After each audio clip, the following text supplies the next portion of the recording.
जी doctor साहब आप कल आपने एक मुझे जो है ना वो एक नज़म सुनाई थी, प्लीज़ ये फरमाइश है कि वो आप दोबारा जो है ना वो सुनाएं। ज़रूर। तो अल्दो हम यूरोप में आ गए हैं, यहाँ पे जलवाए दानिश व फरंग है। बिल्कुल ठीक है, यूरोप की अपनी रंगीनी है, लेकिन अपना देश, अपना शहर, ये चीज़ें याद आती हैं। तो इस पे हमने जो है एक पंजाबी जो है ना कुछ कलाम लिखा है, वो सुनाते हैं। लाम लाहौर शहर ते एक अर्ज करा, लाम लाहौर शहर ते एक अर्ज करा, शहरां विचों शहर अनोखा, वाह ਉਹ ਇਹ ਸ਼ਹਿਰ ਲਾਹੌਰ। ਲਾਹੌਰੀਆਂ ਦੇ ਰੰਗ ਨਿਰਾਲੇ ਤੇ ਸਭ ਤੋਂ ਵੱਖਰੀ ਟੌਰ। टोर ਜਾ ਇੱਕ ਵਾਰੀ ਵਸੀਏ ਉੱਥੇ, ਜਾ ਇੱਕ ਵਾਰੀ ਵਸੀਏ ਉੱਥੇ, ਮੁੜ ਜਾਈਏ ਨਾ ਕਿਤੇ ਹੋਰ।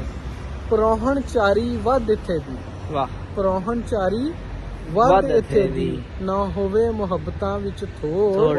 वाह ਜੇਕਰ ਵਸੀਏ ਲਾਮੇ ਇਸ ਤੋਂ, ਜੇਕਰ ਵਸੀਏ लांबे इस तो ਝੰਗਨਨ ਕਾਣੇ ਪਿੰਡੀ ਪਸ਼ੌਰ। हाय ਪਰ ਫੁੱਲਾਂ ਵਿੱਚੋਂ ਮਹਿਕ ਨਾ ਆਵੇ, वाह ਨਾ ਅਲੜ ਮੁਟਿਆਰਾਂ ਦਾ ਸ਼ੋਰ।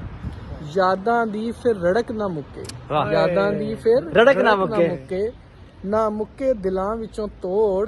अब देखें हम यूरोप आए हैं, कितना पैसा लगा रहे हैं, बिल्कुल ठीक ऐसे ही है। लेकिन फिर भी इस पे आप देखें मजा, वो मजा नहीं आता जो अपने देश अपने देश में आता है बिल्कुल। ਇੱਥੇ ਦਮੜੀ ਨਾਲ ਸਵਾਦ ਜੋ ਆਵੇ, दमड़ी नाल जो स्वाद ना आवे, ਇੱਥੇ ਦਮੜੀ ਨਾਲ ਸਵਾਦ ਜੋ ਆਵੇ, ਨਾ ਪਰਦੇਸੀ ਲਾਕੇ ਲੱਖ ਕਰੋੜ।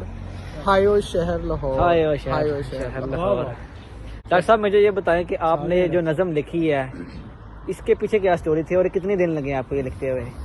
ये बस एक रात लेटा हुआ था मैं, ठीक है तो मेरे एक दोस्त हैं डॉक्टर अजीम, बड़े ठीक है। अच्छे शायर हैं, उन्होंने लाहौर पे एक जो है शेर लिखा ना, तो बस उसके जवाब में मुझे जो है ना ये याद आया, और ये कोई 15-20 मिनट की गेम है, लिखा गया।